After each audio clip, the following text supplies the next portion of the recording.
क्योंकि छत्तीसगढ़ का तो हम अंदाजा भी नहीं कर रहे थे, लेकिन छत्तीसगढ़ में भी जीत होने लग रही है पार्टी। मध्य प्रदेश में जोरदार जीत हुई है और राजस्थान में जोरदार जीत हुई है। ये कांग्रेस के लोग बोलते थे, परंतु ये भारतीय जनता पार्टी है, ये नरेंद्र मोदी की सरकार है। भाइयों, उस समस्या का भी समाधान किया कि मंदिर वही बनाएंगे और 22 जनवरी को भगवान श्री राम की प्राण प्रतिष्ठा भी कराएंगे। भाइयों, सरकार ये लोगों के अपेक्षाओं के ऊपर काम कर रही है। माँ विवेश्वरी देवी की जय, माता विवेश्वरी की जय, अध्यक्ष जी को जय श्री राम, जय श्री राम, जय श्री राम। उनके स्वागत के लिए आज अभी हम एकत्रित हुए हैं। हरियाणा भाजपा के प्रदेश अध्यक्ष माननीय नायक जी, सांसद लोकसभा अध्यक्ष जी को जय श्री राम।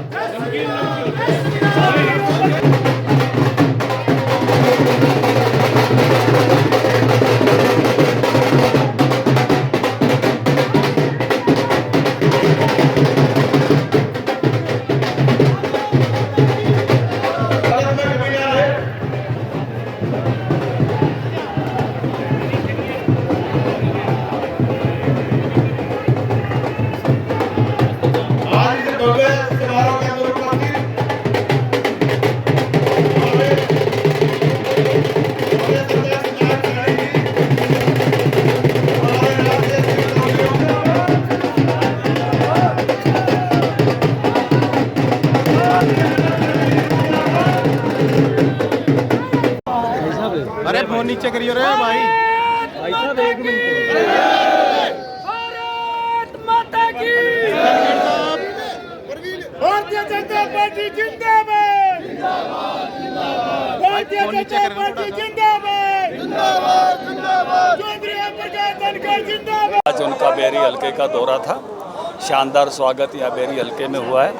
लेकिन आज सबसे बड़ी बात यह है कि आज 3 राज्यों में शानदार विजय भारतीय जनता पार्टी की हुई है और बहुत ही शानदार जीत है। मैं कहूँगा कि चुनाव से पहले जो वातावरण था उसमें अलग अलग तरह की बातें आ रही थी कि शायद छत्तीसगढ़ में कांग्रेस फिर से रिपीट करे और सब मीडिया के अनुमान भी यही थे, जो एग्जिट पोल भी यही दे रहा था। वहाँ भी भारतीय जनता पार्टी की सरकार बन रही है। राजस्थान में कांटे की टक्कर दिखा रहे थे, लेकिन भारतीय जनता पार्टी की सरकार बन रही है।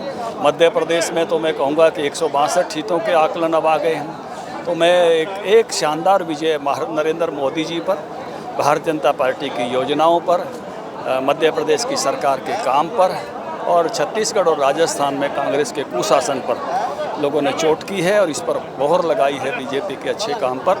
इस शानदार विजय के लिए मैं जनता को बधाई देता हूं, जनता जनार्दन को बधाई देता हूं और मोदी जी का अभिनंदन करता हूं कि लोगों ने उनकी गारंटियों पर विश्वास किया है।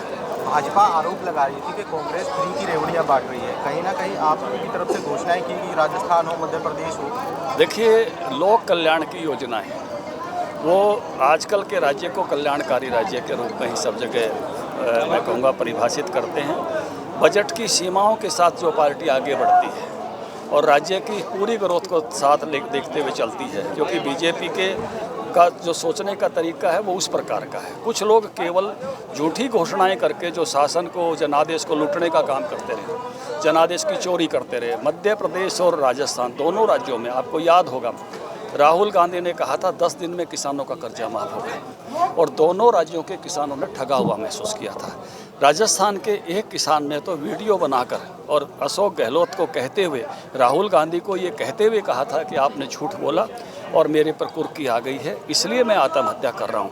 लोगों ने इन बातों को याद रखा। भारतीय जनता पार्टी जो कहती है वो करती है, झूठी घोषणाएं करके जनादेश को की चोरी जो ये अन्य पार्टियां करती हैं उस पर भी लोगों ने चोट की है।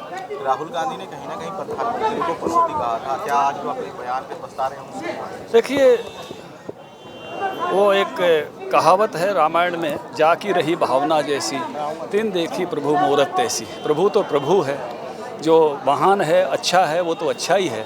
देखने वाले की भावना अपनी अपनी होती है, जिसकी उसकी भावना होती है जब हम कहते हैं कि कोई एक उंगली किसी की तरफ उठाता है तो 3 उंगली अपनी तरफ भी होती है। नरेंद्र मोदी जी की नीतियों का परिणाम है पूरे देश के अंदर, क्योंकि जब मैं राजस्थान में मेरी चुनाव के अंदर ड्यूटी थी और राजस्थान के चुनाव के अंदर जब मैं वहाँ पर गया, जब मैंने डीपली देखा, जो लोगों के विचार भी सुने और मैंने जो कामकाज देखा वहाँ का, क्योंकि वहाँ 2 सरकारें थी, प्रदेश में कांग्रेस की सरकार थी, केंद्र में भारतीय जनता पार्टी की सरकार थी, और एकदम स्पष्ट ये नज़र आ रहा था, कांग्रेस की सरकार के कामों की तरफ देखते थे तो भ्रष्टाचार नज़र आता था, और जो केंद्र की सरकार की तरफ देखते थे तो विकास नज़र आता था, नरेंद्र मोदी जी के काम नज़र आते थे।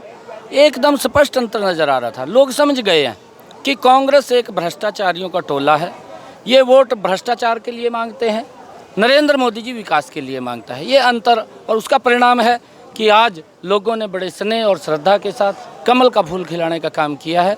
लगातार बार बार भारतीय जनता पार्टी की लोग सरकार बना रहे हैं, क्योंकि पहली बार आज़ादी के बाद विकास की एक नई दिशा, देश का नया एक इतिहास लिखने का काम वो नरेंद्र मोदी जी की सरकार कर रही है। हरियाणा के अंदर मनोहर लाल जी के नेतृत्व के अंदर ज़बरदस्त काम हो रहे हैं, और आने वाले समय के अंदर 2024 में डबल इंजन की सरकार बड़े मैंडेट से ये बनेगी मनोहर लाल जी के नेतृत्व में, और 10 की 10 लोकसभा की सीटें यहाँ से जिता करके नरेंद्र मोदी जी को तीसरी बार प्रधानमंत्री बनाने का काम करेंगे। छत्तीसगढ़ के जिस तरीके से नतीजे आए हैं उसको लेकर क्या कहना है, क्योंकि उम्मीद नहीं थी भाजपा को छत्तीसगढ़ की, और छत्तीसगढ़ नहीं, भाजपा को उम्मीद क्यों नहीं थी सर?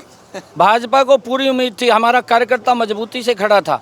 मैंने कहा है कि कांग्रेस के वहाँ के मुख्यमंत्री के ऊपर कितना बड़ा उसने बैकडोर से भ्रष्टाचार किया, और भ्रष्टाचार का पैसा कहीं ना कहीं गरीब के वेलफेयर के ऊपर खर्च होता है, और ये लोग उस भ्रष्टाचार करके जेब में भरने का काम करते हैं। परंतु नरेंद्र मोदी जी की सरकार इस बात भ्रष्टाचार को समाप्त करने के लिए निरंतर काम कर रही है।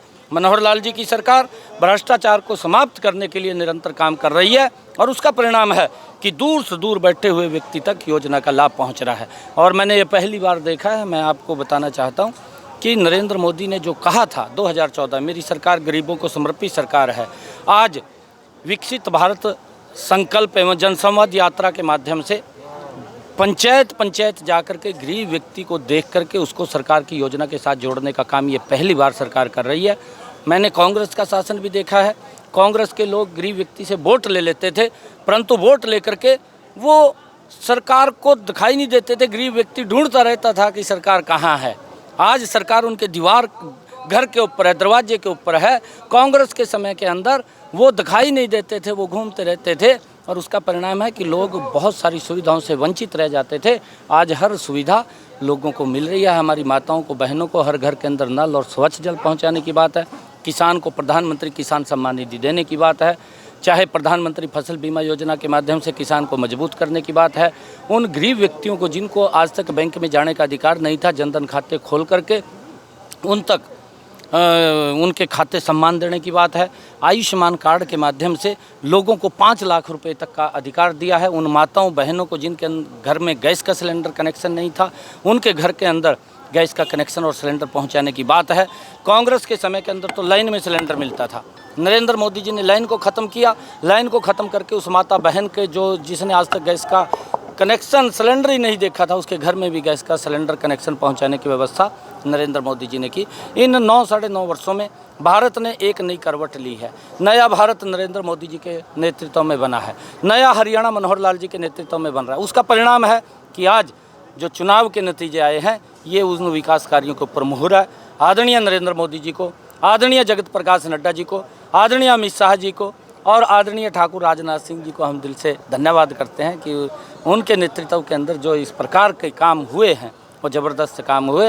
हरियाणा के अंदर भी हम 10 की 10 लोकसभा की सीटें जीत करके नरेंद्र मोदी जी को तीसरी बार प्रधानमंत्री बनाने का काम करेंगे। मनोहर लाल जी के नेतृत्व में डबल इंजन की सरकार तीसरी बार बनेगी। जो हरियाणा के कृषि मंत्री जेपी दलाल, उनके बयान को आप कैसे देखते हैं? जो किसानों को होगी बात वो जय श्री राम होगी बात।